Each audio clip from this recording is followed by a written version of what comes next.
Hi. What?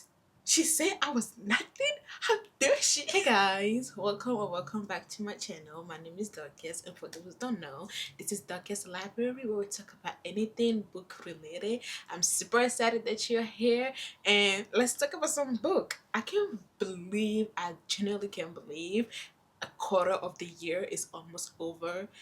That's just like, I can't think about it. That's insane. Okay, that's just insane. So we're gonna do a quarterly reading wrap up. Last year I tried to do monthly, but I couldn't keep up with it. So this year we're gonna try to do quarterly, and if that also becomes too much, I don't know, we'll figure something out. Okay, I didn't set any reading goal for myself this year.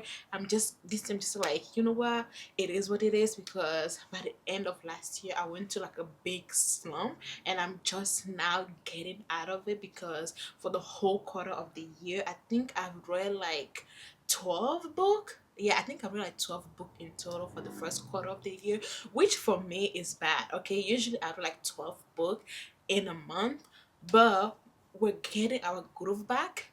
So fingers crossed, from now on it's just gonna be like smooth sailing. All right, so I have some book and let's talk about it.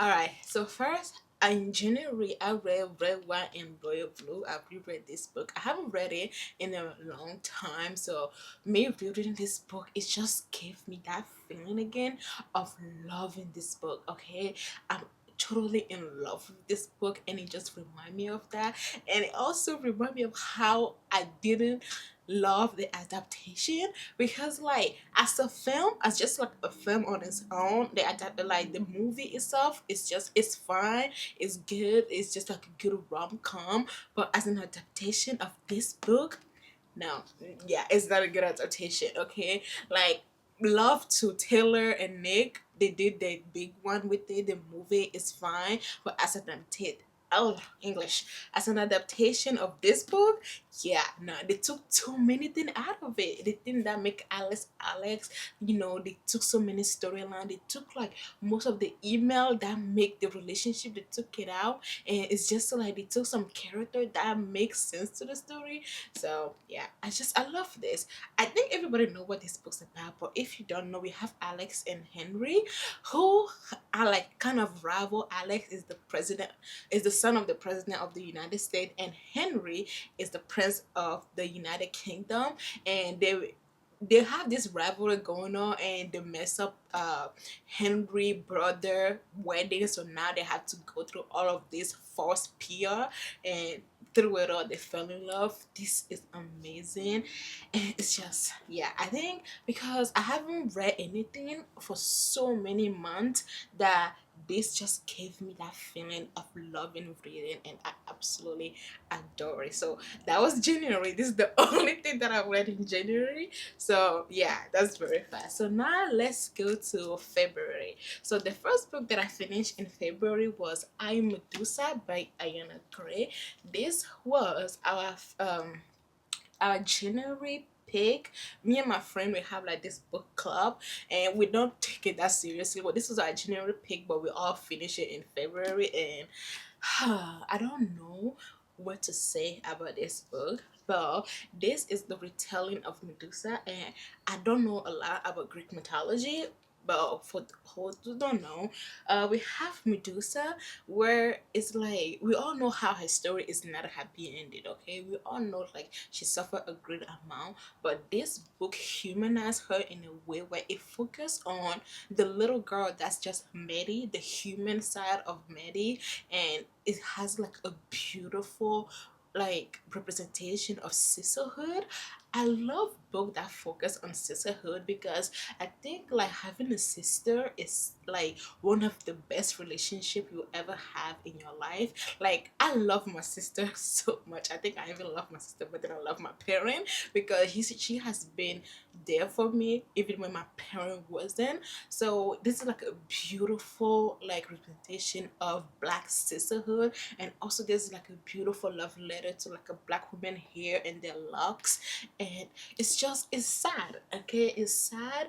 I think overall I stuck giving star rating to my books last year, but if I have to give this like a star rating, it has to be like a very solid 4 star, because this like Mary is just the whole. It's like she's so young that it's like she's so young, and this book talk about the cruelty of men. Like men are so cruel if you think about it.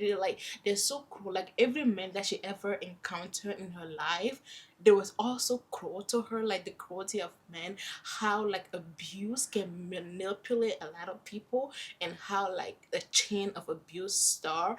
And it's just the whole thing is it's sad, but I will totally recommend this. Please read this.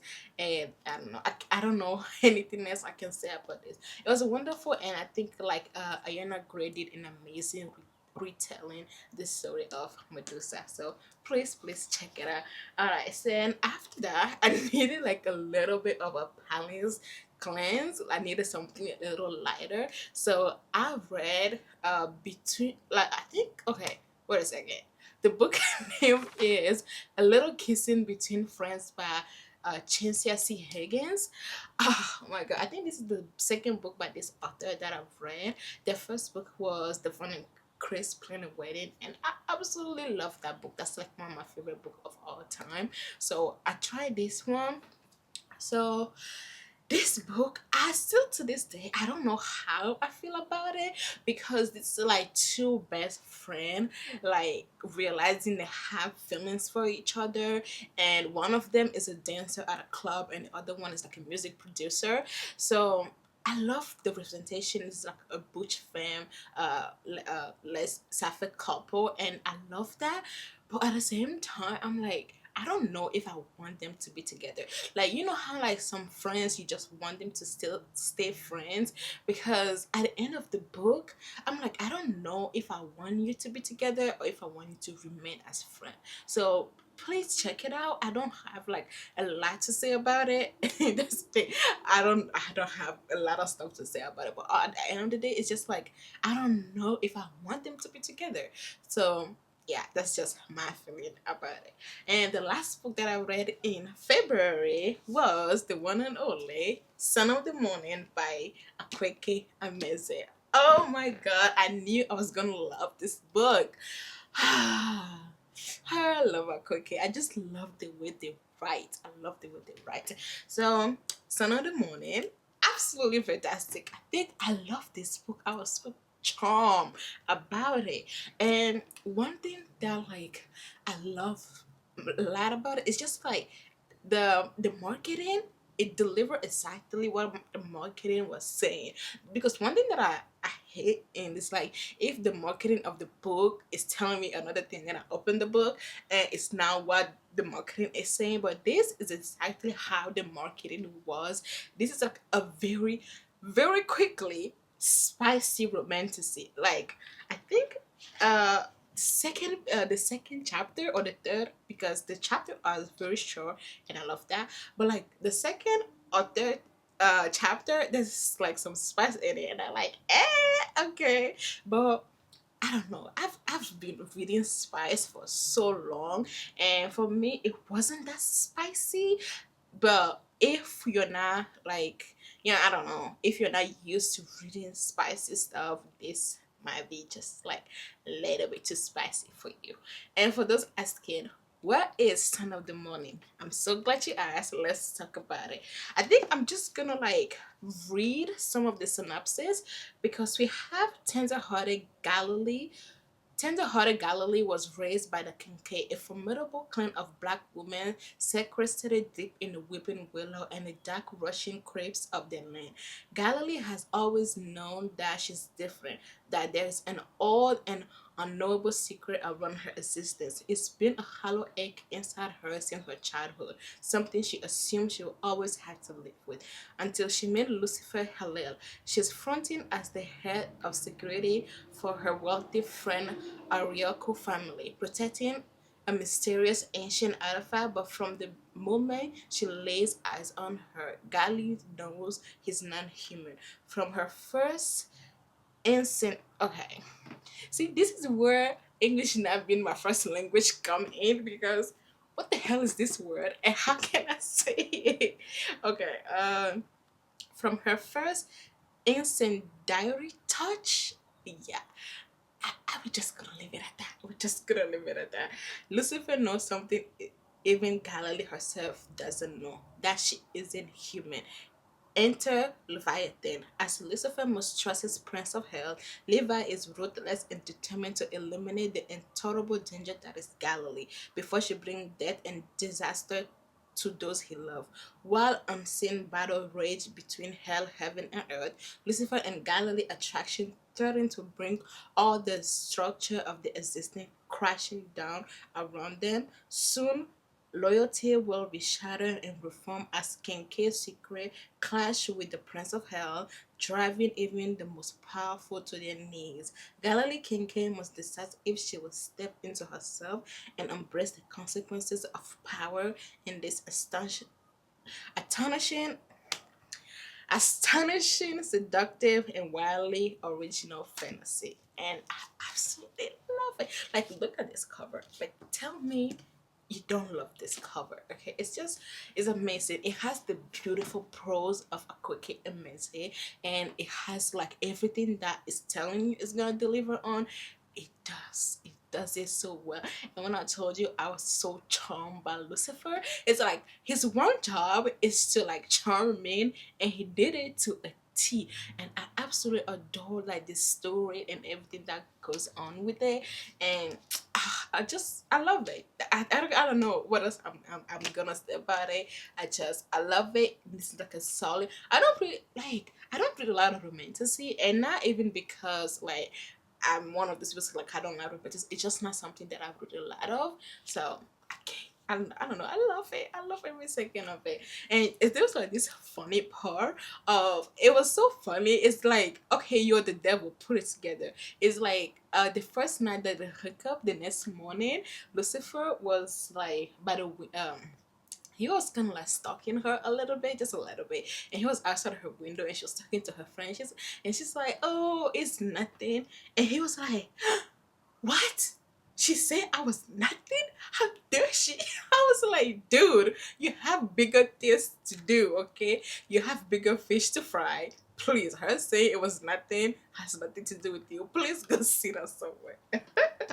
Yeah, that was so funny. So please, please, please check it out. It was amazing and it was delectable.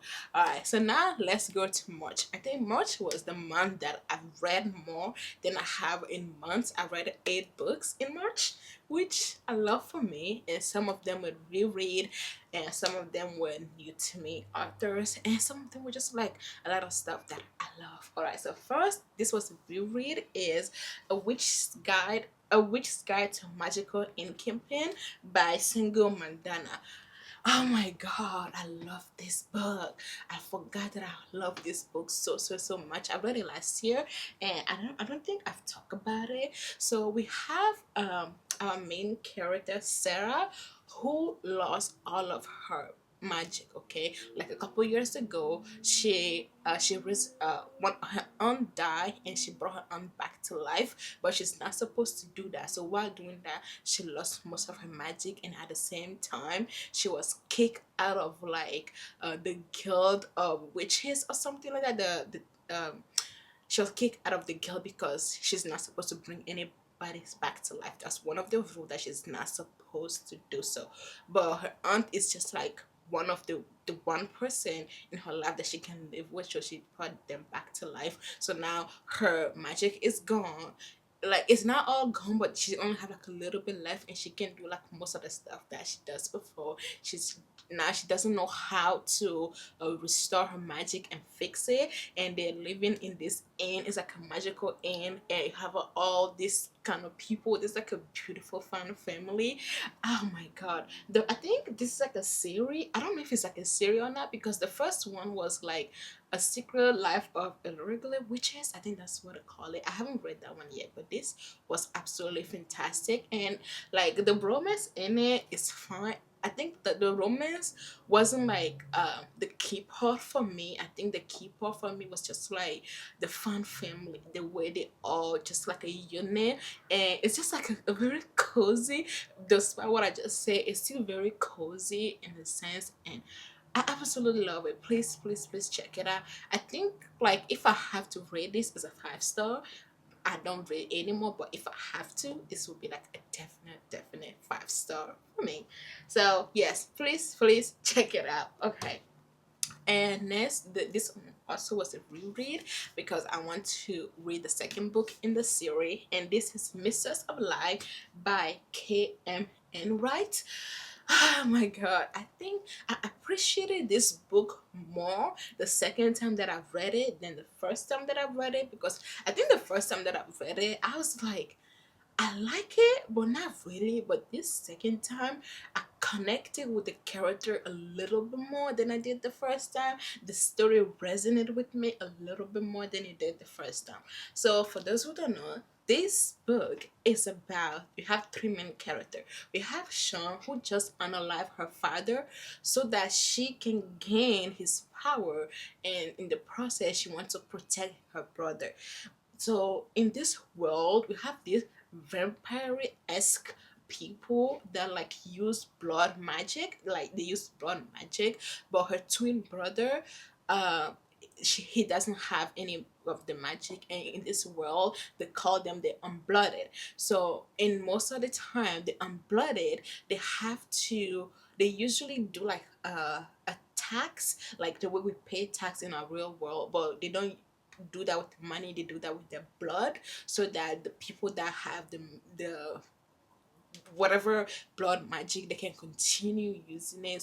Most of their society is like those like blood magic people using the blood to do like most of the stuff. So the unblooded are very much so subjugated in this society. So she is trying to infiltrate the court, like because this is like a, it's like a royal system kind of. So she's trying to infiltrate this court so that she can change something and make like a better future for the unblooded, especially her brother.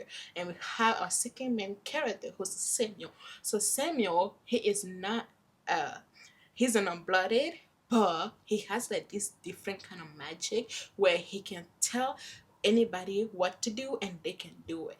So but he tried not to do that, so he usually suppress all of his magic so he won't have to use his magic accidentally. So he's very poor, he's just trying to get by, and suddenly all of this murder of unblooded people, they are getting murdered left and right. And so he's like, what is going on? And at the same time, Sean is like, okay, I've been looking for you for a long time. I think you are from a line of this very powerful blood worker. He's like a descendant of the king. So now he also had to infiltrate, not infiltrate, but he had to get like his rightful place, and he's under Sean's thumb a little bit, but not really, because he has more power than her technically. But they're also trying to make sure that they make a better future for the unblooded. So now we have our third main character, who's Isaac. Isaac is like the royal blood worker. He's directly under the the king, and he and Sean, they used to be like friends at the school, but after he gained that position, he put like some distance between them, and we saw like why he did all of that. So this is like, it's very, this is like a slow fantasy. It's like there's a core intrigue. It's a very like political fantasy in a sense, and I think this time I loved it more than the first time that I've read it. And we have these three characters, just like they're just like intertwined in each other's life, and it's like they're trying to form like this poly relationship in the middle of it, and it's very interesting, and it's so good. It is so good, and I love every second of it. So please check it out and let me know if like this is something that you find interesting, because I think I loved it. I think I love it, and this is like my Olumokre version of it. It's very pretty, and like look at these people. Aren't they just gorgeous? I think this is like gorgeous people. Like look at them. I think they're gorgeous. I think they're gorgeous. So, and also like the author is like a trans Filipino author, and some of the characters in here are also trans. So please check it out and read more book by trans author. So yes, I love that. And next, I believe. Let me see. Let me double check what I read next. I think this is the book that I read next, but I could be lying though. Nope, I'm not lying. So this is what I read next. So I read Royal Scoundrel by Saxon James. This is like the special edition. This is not the OG. I'll put the OG cover here in the corner somewhere.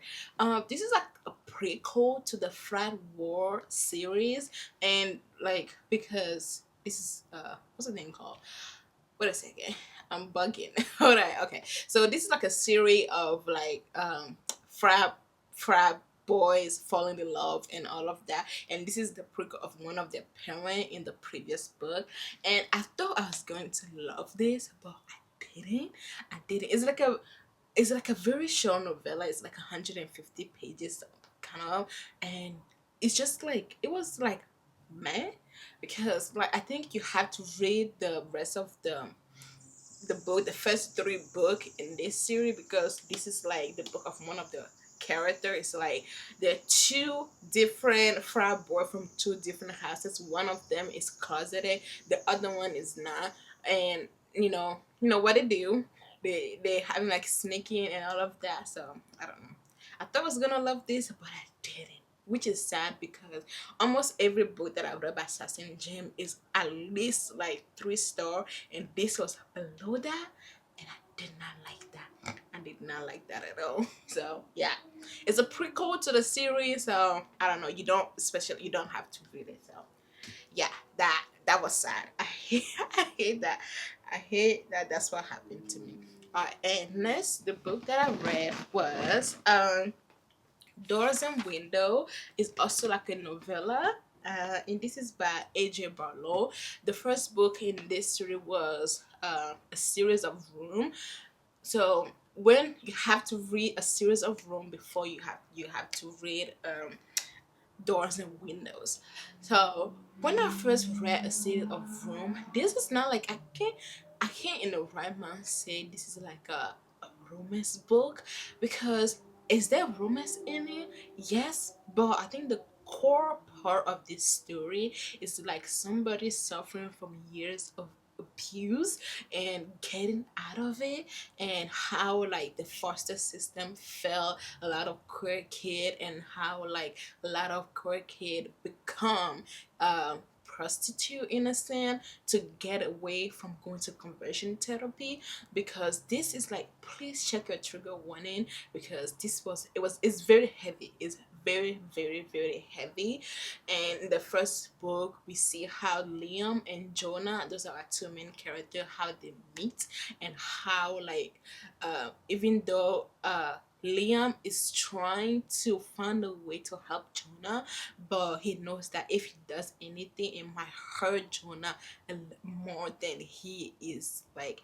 His intention might be good, but they will still hurt Jonah.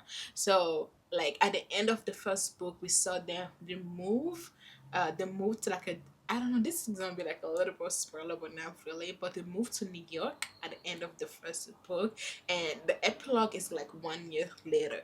So in this novella, Doors a Window, we see like how the first year of being in New York, how that is. It's just it's very because one of like my main criticism when I first read a series of Room is like, I wish you have seen Jonah go to therapy. But I think that was like one of my only critique of the book at that point. But in this one we see like how like that first year and how he goes to therapy, and how like the relationship formed. Because it's the thing is sad, but it's also very hopeful. So will I recommend this series? Yes, please check it out. I think it's just like an amazing series overall. So yeah, I don't know if I explained it that well, but I think it's good, and you should definitely check it out.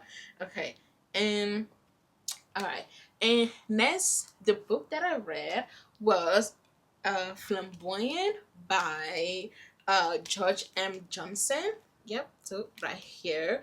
I think like, isn't this so gorgeous? I think this is gorgeous.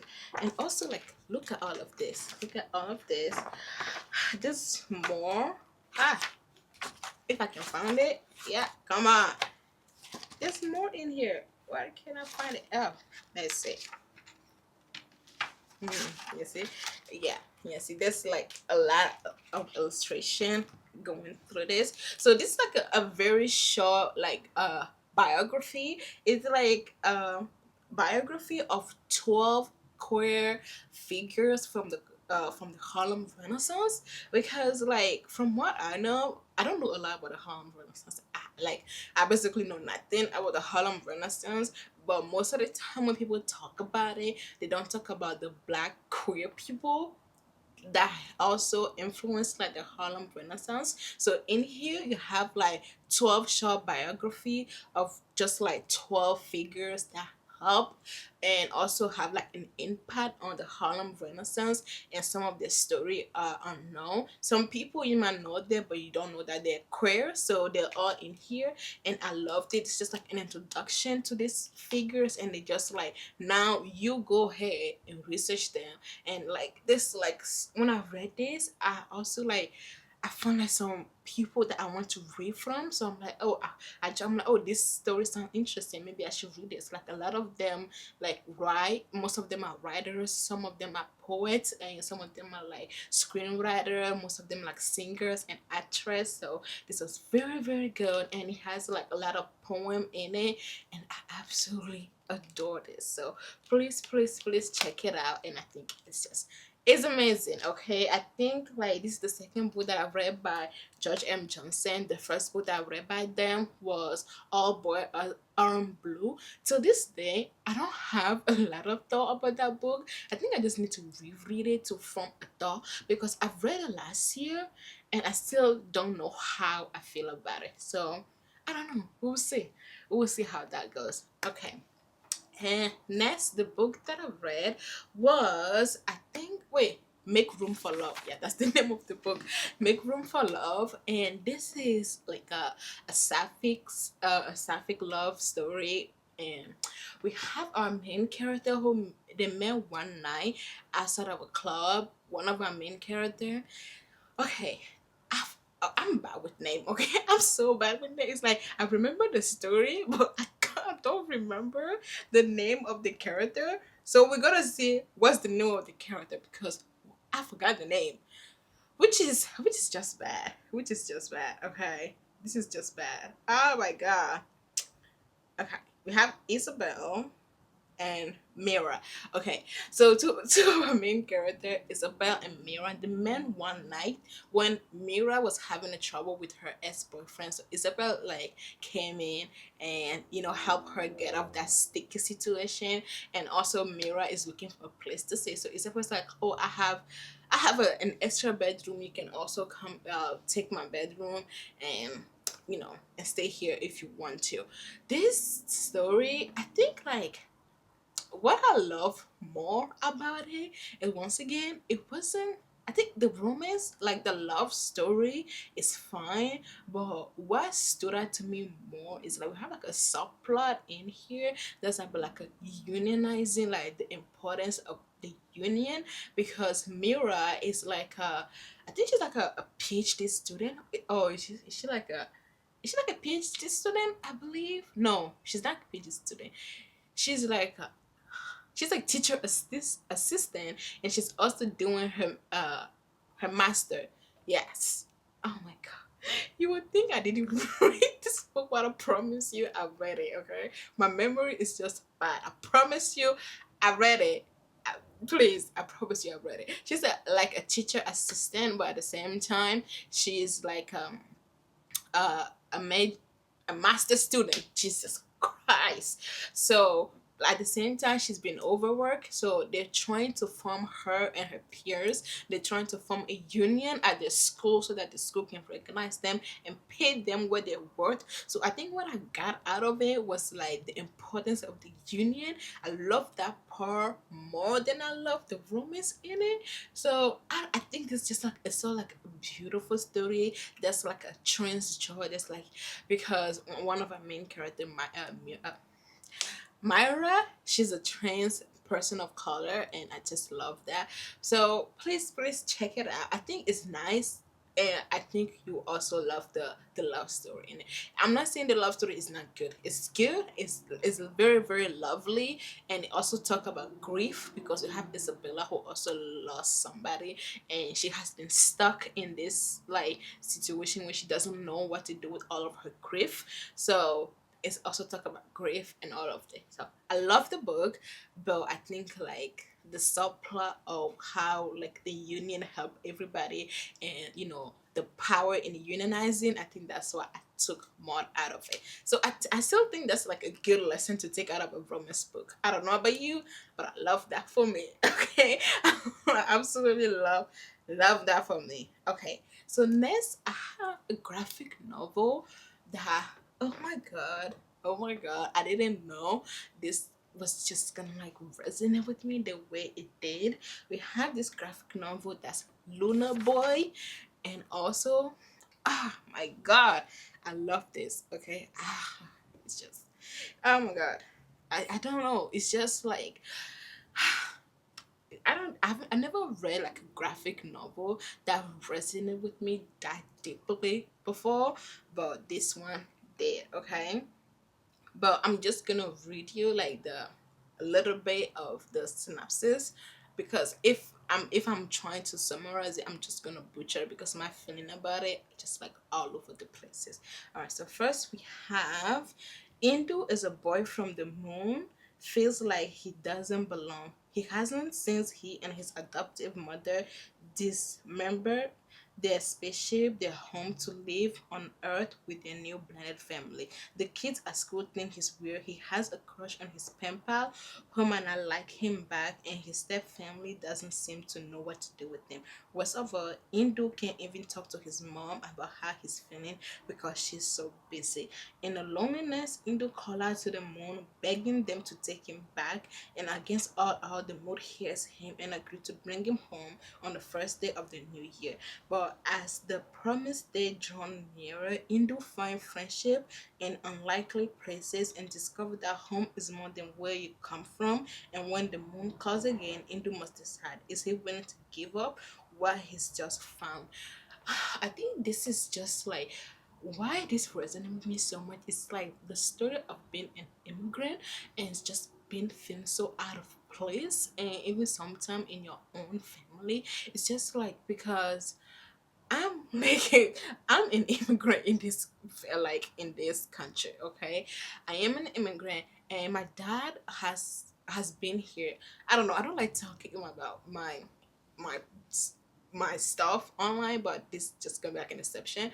But my dad has been here for a long time before I came here. Me and my sister came here, but so you already have like this family before we join it, and this like this feeling of being, even though this is my family, I feel so out of place in it.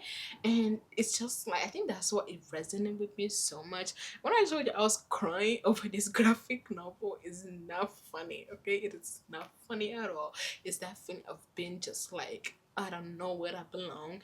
I just like I want to go back to where I came from. Like it's like at the end of the day, it's just like I resist. Like he's like, can you please just take me back? I just want to go back because the only person that he know his whole life is his mom, and his mom now is just so busy he can't even talk to her anymore. And it's just the whole thing is just like it's so painful. It is so painful, and I'm just like, I think like this is the book that resonated with me a little bit more than anything that I've read this whole quarter, because it's talked to like my personal life experience, and it's just it's the worst. Okay, that feeling of being so out of place is the worst. And I think till this day I'm still trying to find that place where I belong. That's why like I talk to like a lot of my friends online, because most of my friends that I have is online, because I don't get out of my house. Okay, I don't like getting out of my house. So everybody that I know is, they're all online. So I talk to them in those spaces. I feel a little bit more welcome than if I didn't have those places. I think it would have been worse than it is now. So yeah, I'm gonna stop talking about it before I start crying on the internet. And that's one thing I'm never gonna do, is cry on the internet.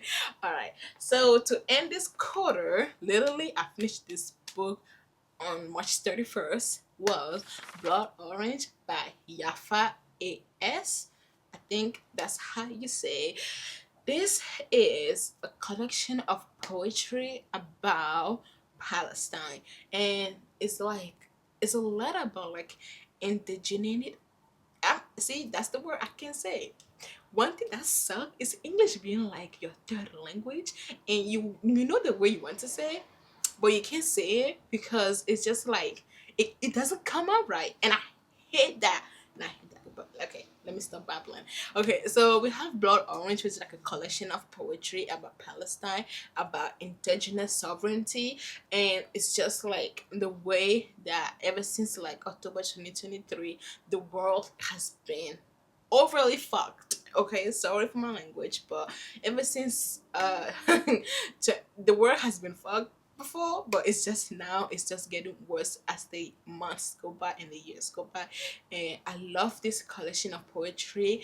I love it so much, and it's just, I cry a little bit. I think like reading all of this poetry, it made me cry a little bit. So I'm just gonna read a little bit of this one that just like resonate with me a little bit more than the rest. Like they all resonate with me, all the poetry, they're delicious, but there's one specifically I'm like, it's just, it's brutal. If you're going to it, it's a little bit brutal, so just check your trigger warning, because it's very, very brutal. It's called Question in the Desert During an Eclipse. If I was assigned female at birth, will I be able to die in Palestine? If there's any part of me I can sacrifice for a free Palestine? If I never step in Palestine, will Palestine remember me at all? If the moon stop, will Palestine be free before the next age? If George is a revolutionary, how much ecstasy do I need to free Palestine? And I think that's just like hit you in the chest, because like in this current climate that we are globally, and a lot of people's like, joy is revolutionary, and in a sense it is, because but a lot of people are taking it out of context, and I'm like, okay, joy is revolutionary, but you also have to do the rest of the thing. You also have to protest, you also have to boycott it, you also have to do the the best that you can, and then use that joy to also use the joy as like a revolutionary act. But a lot of people are not doing that. So that being, like, the poem is like, if joy is like revolutionary, how much like ecstasy do I need to free Palestine?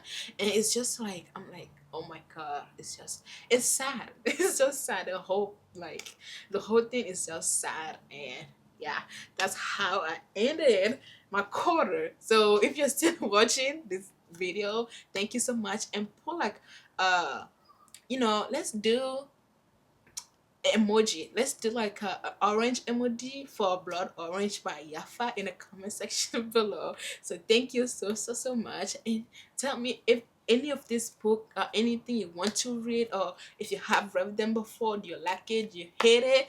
Let me know in the comment section below. And as always, free Palestine, free Congo, and free Sudan. Bye.